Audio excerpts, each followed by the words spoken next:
Good morning all. The next subtopic is transportation. In transportation, this topic starts with an activity. So let us read this. Visit a health center in your locality and find out what is the normal range of hemoglobin content in the human being. Is it the same for children and adults? Is there any difference in the hemoglobin level for men and women? Visit a veterinary clinic in your locality and range of hemoglobin के बारे में पता करना है. We have to of buffalo and cow. Is this content different in the calves, male and female animals? Compare the difference seen in the male and female human being and animal.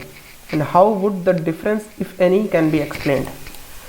तो देखो, इसमें सिर्फ haemoglobin के बारे में search करना है आपको. एक छोटा सा एक्सरसाइज है, आप लोग खुद थोड़ा करिए इसको.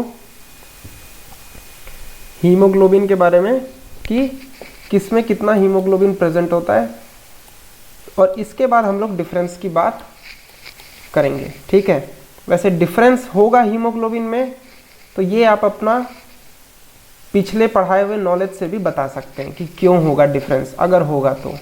अब देखो क्यों होगा, इसका थोड़ा मैं रीजनिंग देता हूँ. जैसे एनिमल है, कोई एनिमल बहुत बड़ा है, ठीक है, तो अब ये जो पिगमेंट वाली बात आई थी कि ब्लड के अंदर एक पिगमेंट होगा जो कि ऑक्सीजन को लेके जाएगा लंग्स के थ्रू.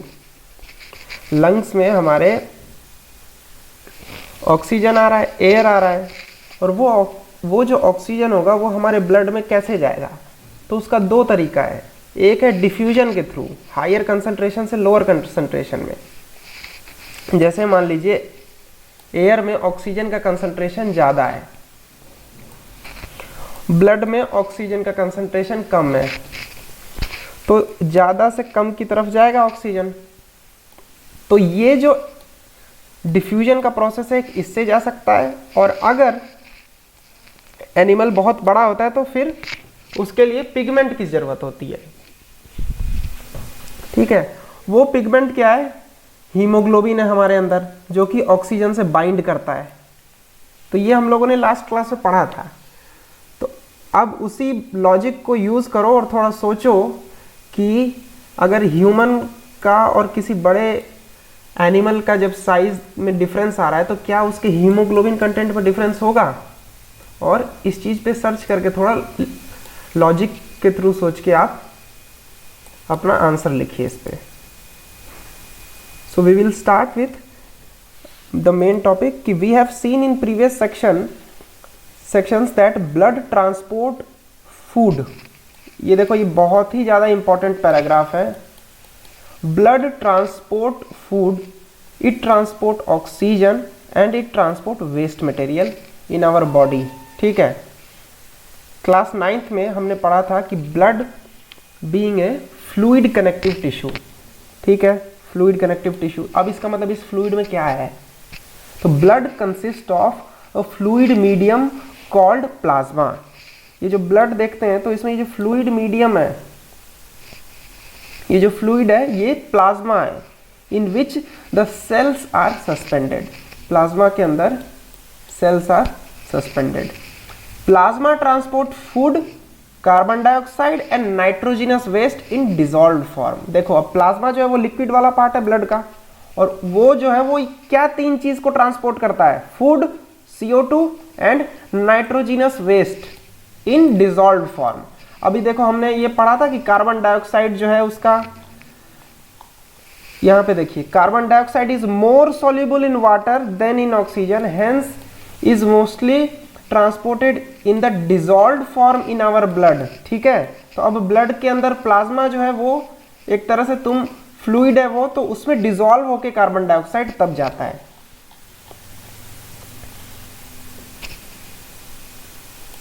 तो यहां पे आइए देखिए, plasma transport food, carbon dioxide and nitrogenous waste in dissolved form.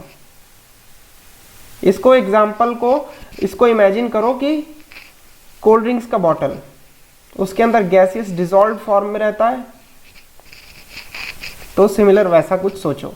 तो अब देखो यहाँ पे oxygen is carried bye red blood corpuscles. तो आरबीसी के थ्रू ऑक्सीजन जा रहा है। तो ऑक्सीजन प्लाज्मा में घुल मिल के नहीं जाता है, ठीक है ना। ऑक्सीजन को पकड़ने के लिए एक हीमोग्लोबिन था। तो oxygen is carried bye RBC. Many other substances like salts are also transported by blood. We thus need a pumping organ to push the blood around the body. देखो ट्रांसपोर्ट हो रही है चीजें ब्लड के through, तो blood को flow कराने के लिए कोई एक पंप चाहिए मेरे को। मुझे अपने ब्लड में ऑक्सीजन लेना है। ऑक्सीजन मैं कहां से लूंगा? वो ब्लड सबसे पहले जाएगा लंग्स के पास।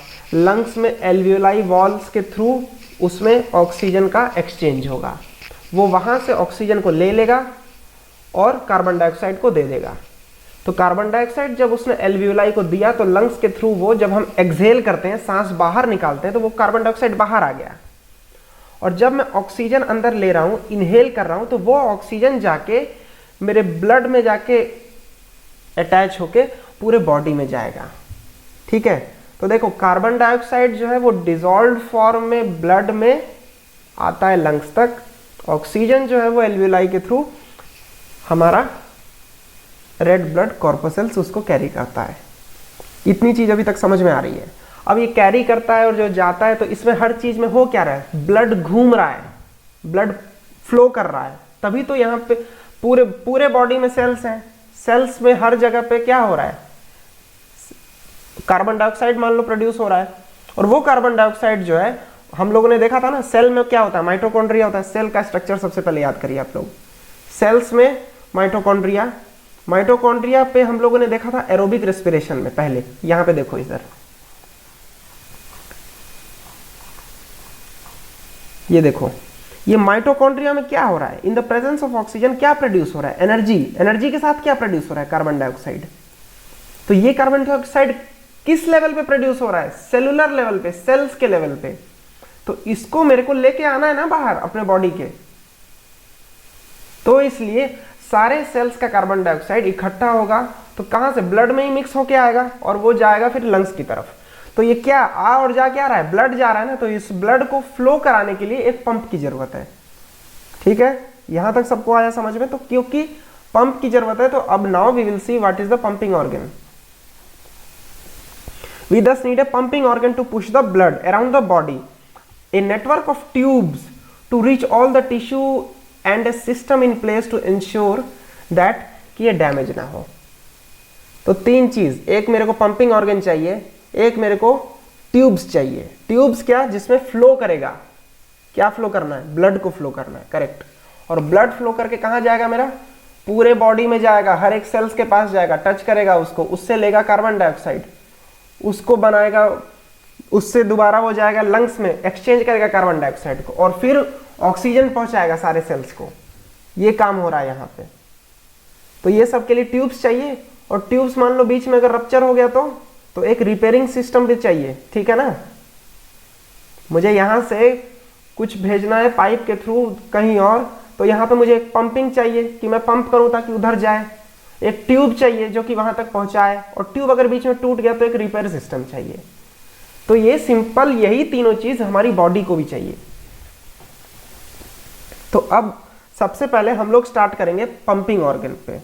Our pump, the heart. Heart is a muscular organ. Description of heart आएगा तो स्टार्ट यहीं से होती है हर चीज, ठीक है।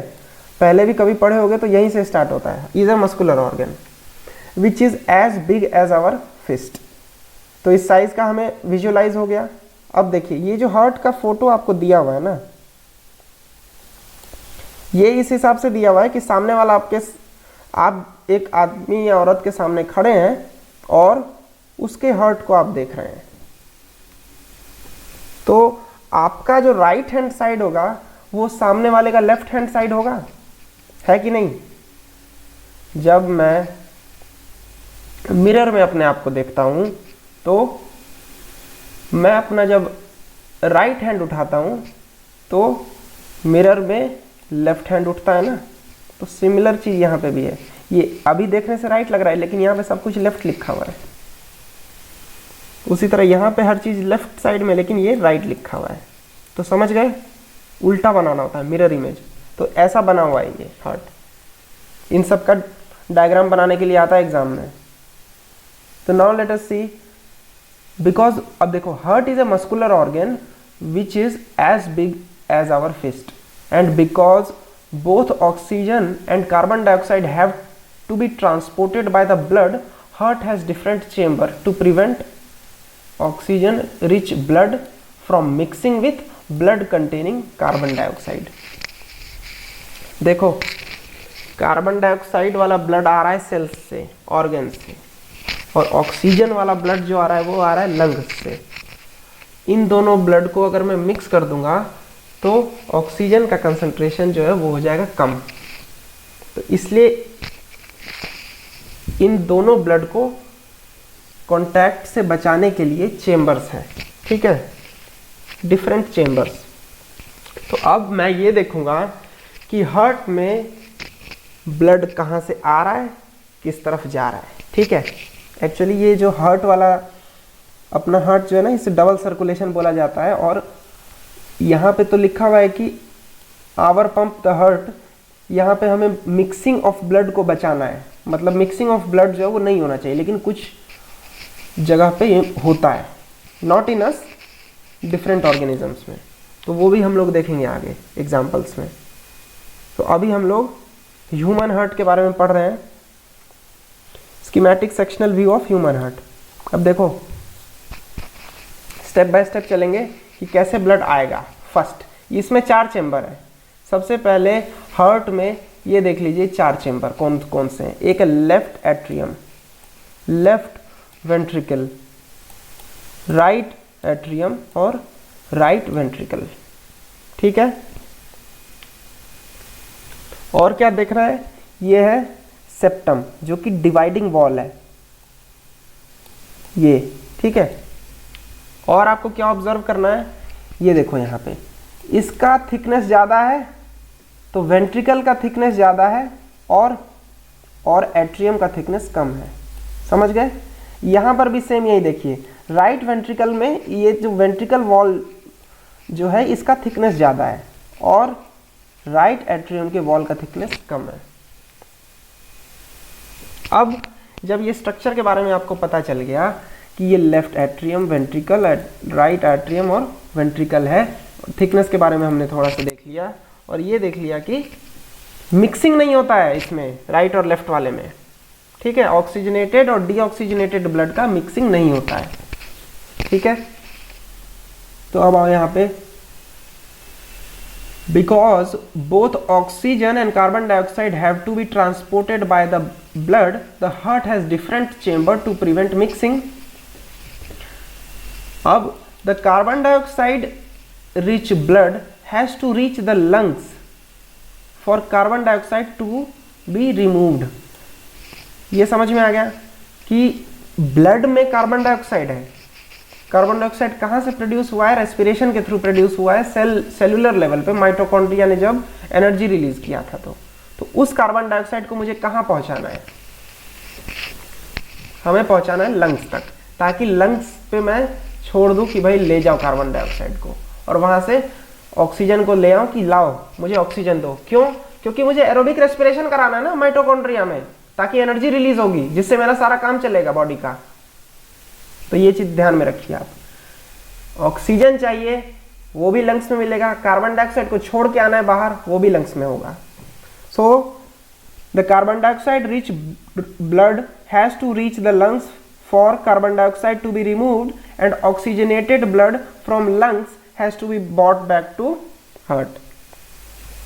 This oxygen rich blood is then pumped to rest of the body. तो यहां तक समझ में आया आपको कि ऑक्सीजन रिच ब्लड लंग्स के बाद कहाँ पे आएगा, हार्ट पे आएगा, और हार्ट से कहाँ पे जाएगा, सारी बॉडी पे जाएगा, और सारी बॉडी से सामान डीऑक्सीजनेटेड होके ब्लड जो है वो कहाँ पे लाएगा, फिर हार्ट पे लाएगा और फिर जाएगा वो। तो अब यहाँ पे हम लोग स्टेप बाय स्टेप प्रोसेस को देखते हैं।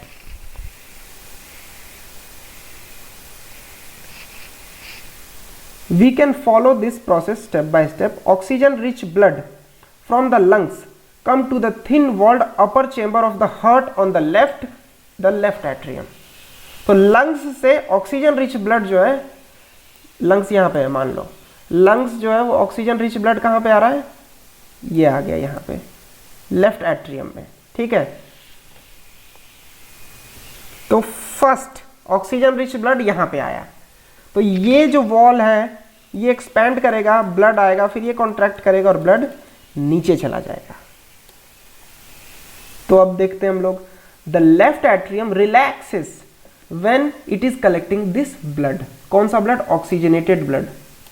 It then contract while the next chamber. Next chamber कौन सा है? इसके बाद यहां ही जुड़ा हुआ है ना, ये देखो आर्ट्रियम से वेंट्रिकल जुड़ा हुआ है, तो ये फिर कॉन्ट्रैक्ट होगा तो ब्लड यहां पे जाएगा। अब बोलोगे ब्लड यहां वापस क्यों नहीं चला जाएगा? तो यहां पे वॉल्व लगा हुआ है,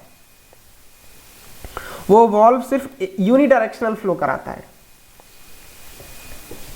एक ही डायरेक्शन में फ्लो होगा, दूसरी डायरेक्शन में फ्लो होगा तो ढक्कन बंद हो जाएगा, तो यहां नहीं जाएगा। तो जब ये चेंबर कॉन्ट्रैक्ट होगा तो यहां पे ब्लड नहीं जाएगा, ब्लड आएगा यहां पे। वो प्रॉपर डिजाइनिंग किया हुआ है इसका। सो अब देखिए यहां पे, the left atrium relaxes when it is collecting this blood.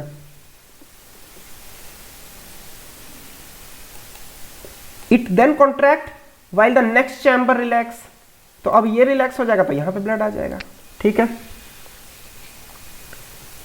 So that blood is transferred to it and when the muscular left ventricle contract in its turn, और जब ये कॉन्ट्रैक्ट होता है तो ब्लड क्या दोबारा आर्ट्रियम में जाएगा?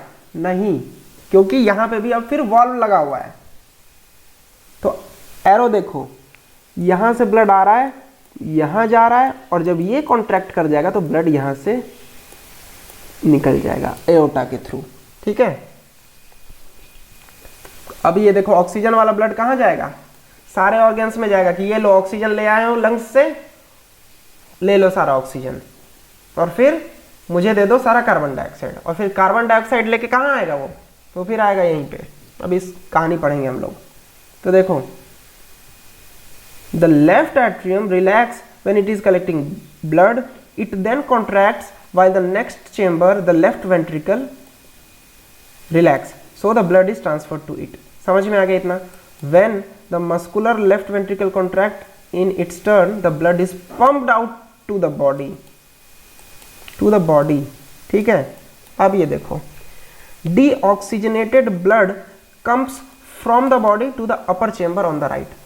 तो अब लंग्स के थ्रू ऑक्सीजन वाला ब्लड यहां पे आ गया, ये ब्लड यहां घुसा, इधर से फिर ये एक्सपैंड हुआ तो आया, ये कॉन्ट्रैक्ट हुआ और ये एक्सपैंड हुआ तो ब्लड नीचे आया।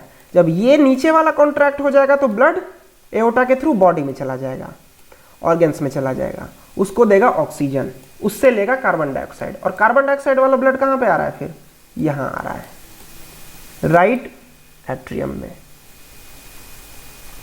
तो अब इधर आ गया ये vena cava from lower body, vena cava from upper body, तो हर जगह से डीऑक्सीजनेटेड ब्लड आ गया यहाँ पे राइट साइड में, राइट एट्रियम में। अब फिर यहाँ पे ये फिर कॉन्ट्रैक्ट करेगा, ये नीचे जाएगा, और नीचे फिर ये कॉन्ट्रैक्ट करेगा और ये जाएगा लंग्स की तरफ कि भाई ले लो मेरा सारा गंदा कार्बन डाइऑक्साइड और मुझे दे दो अच्छा ऑक्सीजन। तो यहाँ पे देखते हैं, deoxygenated blood comes from the body to the upper chamber on the right atrium as it relaxes. जहां पे भी किसी को आना है उसको रिलैक्स करना पड़ेगा तभी आओगे, जब गेट खोलोगे तभी तो लोग आएंगे ना। As the right atrium contract corresponding lower chamber, the right ventricle dilates. ये डायलेट हो गया, ये कॉन्ट्रैक्ट हो गया, ब्लड डीऑक्सीजनेटेड ब्लड यहां से यहां पे आ गया।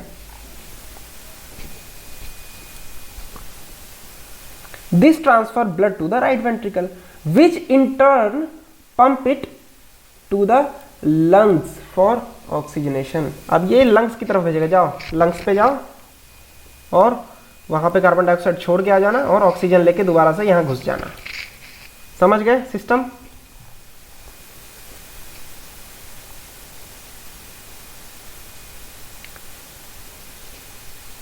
Since the ventricle have to pump the blood into various organ, they have thicker muscular wall. अब देखो आर्ट्रियम को तो सिर्फ नीचे जाना पड़ रहा है, नीचे ब्लड पुश करना पड़ रहा है, लेकिन इसको वेंट्रिकल जब कॉन्ट्रैक्ट करता है तो पूरे बॉडी में ब्लड जाता है, तो इसलिए इसके वॉल को थिक होना पड़ता है।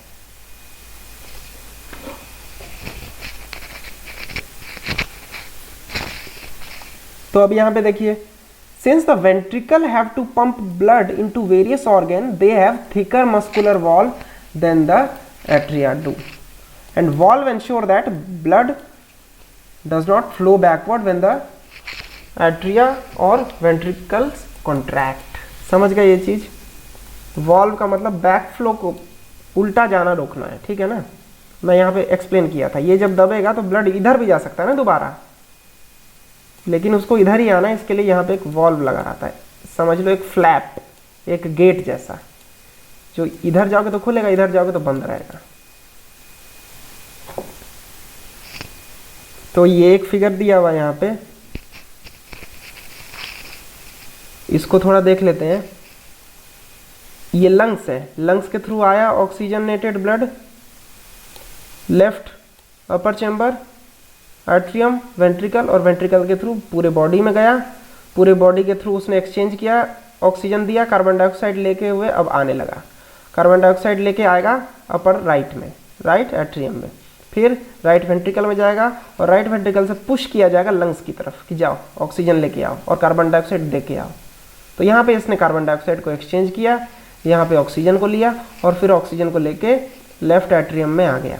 लेफ्ट एट्रियम के बाद लेफ्ट वेंट्रिकल पुश करेगा पूरे बॉडी की तरफ, पूरे बॉडी की तरफ गया, सेल्स से ऑक्सीजन दिया सबको, वहाँ से कार्बन डाइऑक्साइड ले लिया, कार्बन डाइऑक्साइड जैसे ही लेगा ब्लू हो गया, ऐसा इसमें कलर में दिखाया गया, और फिर वो चला कि चलो लंग्स, हार्ट में चलते हैं पहले, हार्ट हमको दोबारा लंग्स में भेजेगा, और वहाँ से मैं फिर ऑक्सीजन लेके तुम सबके पास आऊँगा। ठीक है, समझ गए ये चीज़? तो अब आते हैं कि oxygen enters the blood in the lungs. Oxygen enters the blood in the lungs. The separation of right side and left side of the heart is useful to keep oxygenated and deoxygenated blood from mixing. Mixing नहीं होगा. Such separation allow a highly efficient supply of oxygen to the body. Mix कर दोगे तो concentration कम हो जाएगा oxygen का overall, क्योंकि volume बढ़ जाता है. So this is useful in animals that have high energy needs. तो जिसके पास हाई एनर्जी नीड है वहाँ पे सेपरेशन ऑक्सीजनेटेड और डीऑक्सीजनेटेड ब्लड का होना जरूरी है. This is useful in animals that have high energy needs such as birds, mammals which constantly use their energy to maintain their body temperature. In animals that do not use energy for this purpose, body temperature depend upon the environment. जो animal अपना body temperature को maintain नहीं करता और जो environment का है वही उसका रहता है, तो उसके लिए ज़्यादा एनर्जी उसको चाहिए नहीं, तो वो लेस एफिशिएंट वे में भी चला सकता है अपना काम. ठीक है, तो सच एनिमल लाइक एम्फीबियंस है वो, and many reptiles have 3 chambered heart. इसमें they and tolerate some mixing of oxygenated और डीऑक्सीजनेटेड ब्लड. हमारे में मिक्सिंग नहीं हो रहा है. किसका मिक्सिंग नहीं हो रहा है? ऑक्सीजनेटेड और डीऑक्सीजनेटेड ब्लड का. देख रहे हो यहाँ पे रेड वाला ऑक्सीजनेटेड है, ब्लू वाला डीऑक्सीजनेटेड है. तो ये रेड और ब्लू कहीं पे भी मिक्स हो रहा है? नहीं हो रहा है. यहाँ पे मिक्स हो रहा है तो यहाँ पे तो होना ही है ना, और यहाँ पे क्योंकि यहाँ से एक्सचेंज होगा इसलिए गैसेस का. तो अब ये देखिए यहाँ पे कि सच एनिमल्स लाइक एम्फीबियंस और many reptiles have 3 chambered heart and tolerate some mixing of oxygenated and deoxygenated blood. Fish का क्या है? फिश के पास 2 चैम्बर होता है हार्ट में. हमारे यहाँ 4, एम्फीबियंस रेप्टाइल्स 3, यहाँ पे 2 चैम्बर. इसका क्या है? Fish on the other hand have only 2 chamber of their hearts, two their hearts, and blood is pumped to the gills. Fish जो है वो सीधा गिल्स में ब्लड पंप किया ऑक्सीजनेट हुआ वहाँ पे and then passes directly to the rest of the body, और फिर आता है तो उसका ये सिंगल सर्कुलेशन हो रहा है। लेकिन हमारा आया, पंप होके गया, फिर कार्बन डाइऑक्साइड वाला आया और फिर पंप होके गया, तो ऐसा हो रहा है। तो ये क्या हो गया, डबल सर्कुलेशन हो गया ना, 2 बार एंटर होना पड़ रहा है हार्ट में एक साइकिल में। फिश में ऐसा नहीं है, फिश में थ्रू है, गिल्स ऑक्सीजन पूरे बॉडी को दिया, फिर लौटा हार्ट के 2 चैम्बर में और फिर गया। तो अब देखिए यहाँ पे only 2 chamber and blood is pump to the gills is oxygenated there, gills में ऑक्सीजनेटेड होता है वो blood, and passes directly to the rest of the body. Thus blood goes only once through the heart in the fish during one cycle of passage through the body. On the other hand, it goes through the heart twice in other vertebrate like us, human beings. So this is known as double circulation. Double circulation समझ गए? Double circulation का मतलब एक cycle में it goes through the heart twice. एक cycle क्या है, एक साइकिल है ऑक्सीजनेटेड ब्लड को दोबारा से ऑक्सीजनेटेड होने के लिए। तो ई ऑक्सीजनेटेड गया, डीऑक्सीजनेटेड आया, डीऑक्सीजनेटेड अगर लंग्स में जाके डायरेक्ट ऑक्सीजनेटेड होके आ जाता तो सिंगल सर्कुलेशन, जैसे फिश में हो रहा है। लेकिन यहाँ पे ऑक्सीजनेटेड गया, डीऑक्सीजनेटेड बना, वो फिर यहाँ पे आता है और तब जाता है। ठीक है, तो ये हो गया डबल सर्कुलेशन। अब आ जाते हैं ब्लड प्रेशर पे कि ये क्या चीज है। The force that blood exert against the wall of the vessel is called blood pressure. ठीक है, ब्लड फ्लो हो रहा है ना वॉल पे, तो अंदर कुछ प्रेशर होगा, उसके पानी फ्लो करता है पाइप के थ्रू, तो प्रेशर क्रिएट होता है ना। तभी जब नल चला दो तो पाइप थोड़ा सा स्वेलन अप जैसा दिखता है। वो क्यों दिखता है, क्योंकि पानी फ्लो कर रहा है ना, तो प्रेशर है वो उसमें। तो सिमिलरली ब्लड में भी ऐसा होता है, तो वही उसी को ब्लड प्रेशर बोलते हैं। तो अब देखो यहाँ पे this pressure is much greater in arteries than in veins. अब बताइए क्यों आर्टरीज में प्रेशर ज्यादा होता है वेन्स के थ्रू, वेन्स की तुलना में। The pressure of the blood inside the artery during contraction, क्योंकि पुश कर रहा है ना वो उसको, जहां से पुश कर रहा है तो वहां पे प्रेशर ज्यादा बढ़ेगा, और फिर घूम फिर के आएगा वापस तो वहां पे प्रेशर कम होगा। तो आर्टरी जो है वो ऑक्सीजनेटेड ब्लड को कैरी करती है। यहाँ पे देखो हार्ट में कहीं पे दिया होगा एग्जांपल एक बार, ये देखो यहाँ पे है पल्मोनरी आर्टरीज। ठीक है, पल्मोनरी आर्टरीज जो है वो लंग्स की तरफ ले जा रही है डीऑक्सीजनेटेड ब्लड को, और पल्मोनरी वेन्स लंग्स से ऑक्सीजनेटेड ब्लड को लेके आ रही है। तो पल्मोनरी आर्टरीज जो है वो डीऑक्सीजनेटेड कैरी करती है, लेकिन इसके अलावा जितनी भी आर्टरीज होती है वो ऑक्सीजनेटेड कैरी करती है ब्लड को। इसको ध्यान में रखिए, सिर्फ पल्मोनरी आर्टरी ऐसी आर्टरी है जो डीऑक्सीजनेटेड ब्लड को कैरी करती है। उसके अलावा जितनी आर्टरीज है वो ऑक्सीजन वाला ब्लड कैरी करती है। सिमिलरली वेन्स जो है सारा वो डीऑक्सीजनेटेड ब्लड को कैरी करता है। आर्टरी जो है वो ऑक्सीजनेटेड ब्लड को कैरी करती है, लेकिन पल्मोनरी वेन्स एक ऐसा वेन है जो ऑक्सीजनेटेड ब्लड कैरी करता है। तो एक स्टेटमेंट बोलते हैं, सुनो, all arteries carry oxygenated blood accept pulmonary arteries and all veins carry deoxygenated blood accept pulmonary veins. तो ये चीज हो गया। अब जब ऑक्सीजनेटेड ब्लड कैरी कर रहा है तो ऑक्सीजनेटेड ब्लड तो यहां पे पुश हुआ ना इसको, ताकि हमें पहुंचाना है। देखो कुछ चीजें पहुंचानी है, ऊपर तक पहुंचानी है, तो ऑक्सीजनेटेड ब्लड है वो, तो उसमें ज्यादा ताकत लगेगा। अब ऊपर से नीचे कोई चीज लाना है मेरे को, तो उसमें कम ताकत लगेगा। तो वही वाला लॉजिक यहाँ पे भी है, मुझे ऑक्सीजनेटेड ब्लड को पुश करके पूरे बॉडी तक पहुंचाना है, और कार्बन डाइऑक्साइड वाला ब्लड जो है वो फिर धीरे धीरे फ्लो करके आ जाएगा हमारा लंग्स में, ये हार्ट में। तो वही वाला चीज यहां पे है। देखो, the pressure of the blood inside the artery during ventricular systole contraction is called systolic pressure, और ये ज्यादा होगा सिस्टोलिक वाला। And the pressure in the artery during relaxation ventricular diastole is called diastolic pressure. तो देखो this pressure is much greater in arteries than in vein. तो एक तो पहले आर्टरी और वेन में आर्टरी का प्रेशर ज्यादा होता है वेन से। अब the pressure of the blood vessel inside artery और the pressure in the artery, तो आर्टरी का ही प्रेशर देखा जा रहा है। आर्टरी का प्रेशर ड्यूरिंग वेंट्रिकुलर कॉन्ट्रैक्शन, जब नीचे प्रेशर मार रहा है वो नीचे वाला चेंबर, और जब नीचे वाला चेंबर रिलैक्स हो रहा है, तो उस केस में जो प्रेशर होगा इनसाइड द आर्टरी, इसको बोला जाता है blood pressure. So the normal systolic pressure is 120 mmHg और डायस्टोलिक प्रेशर इज 80 mmHg। ठीक है,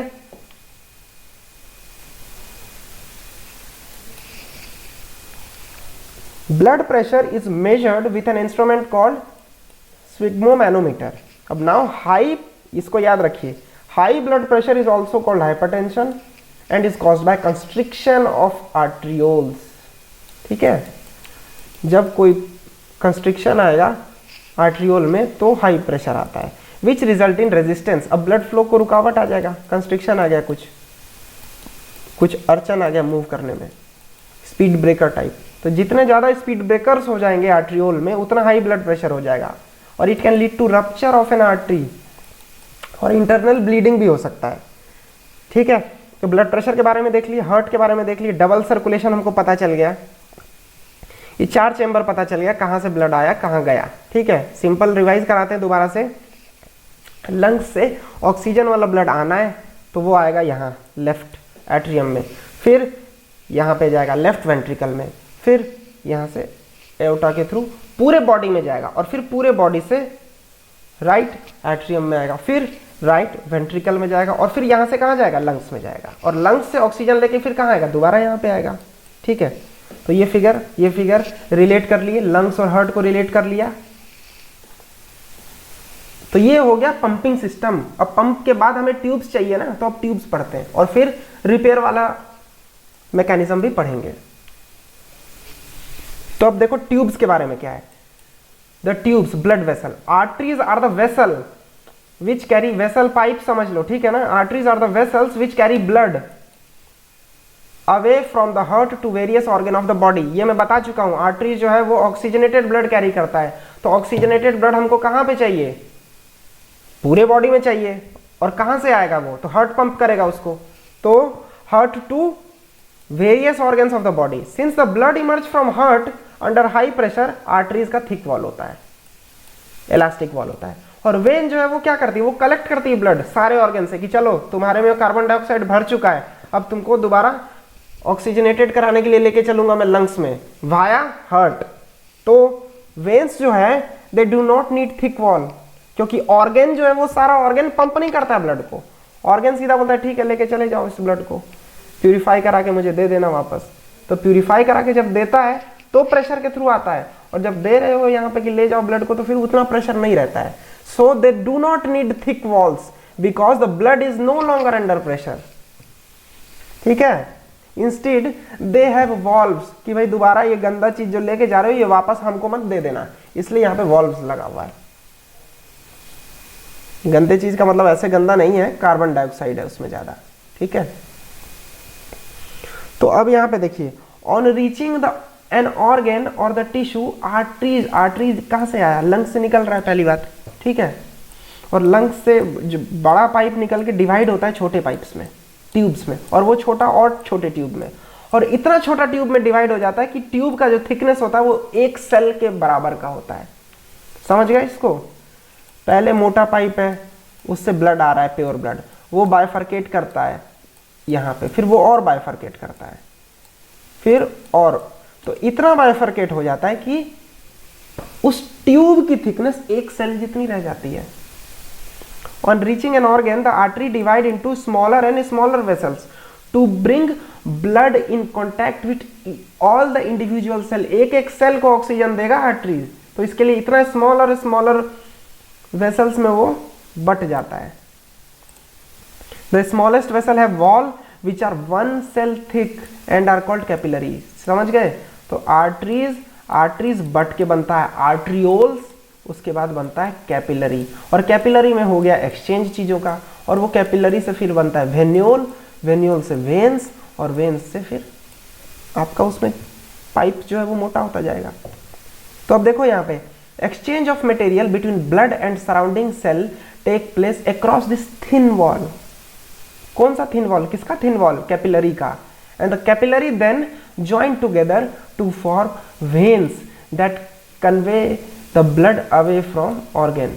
तो सबसे पहले ये मान लो एक बड़ा पाइप आर्टरी, आर्टरी से बन गया ये कैपिलरी, कैपिलरी में हो गया एक्सचेंज, और एक्सचेंज के बाद ये फिर बन गया वेन्स, और वेन्स के बाद ये बोला चलो कार्बन डाइऑक्साइड वाला ब्लड लेके चलते हैं।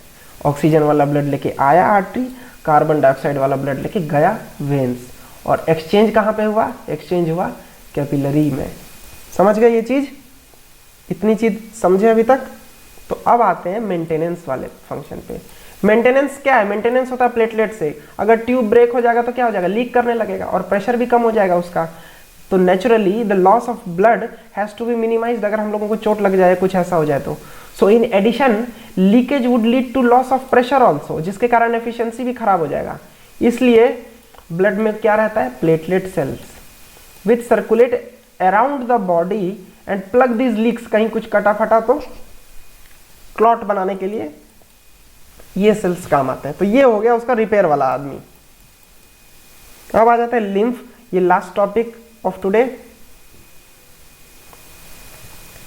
There is another type of fluid also involve in transportation, this is called lymph और टिश्यू फ्लूइड। ठीक है, बहुत इंपॉर्टेंट है, इसको पढ़ लीजिए। काफी कंफ्यूजन रहता है लिम्फ में कि क्या है ये।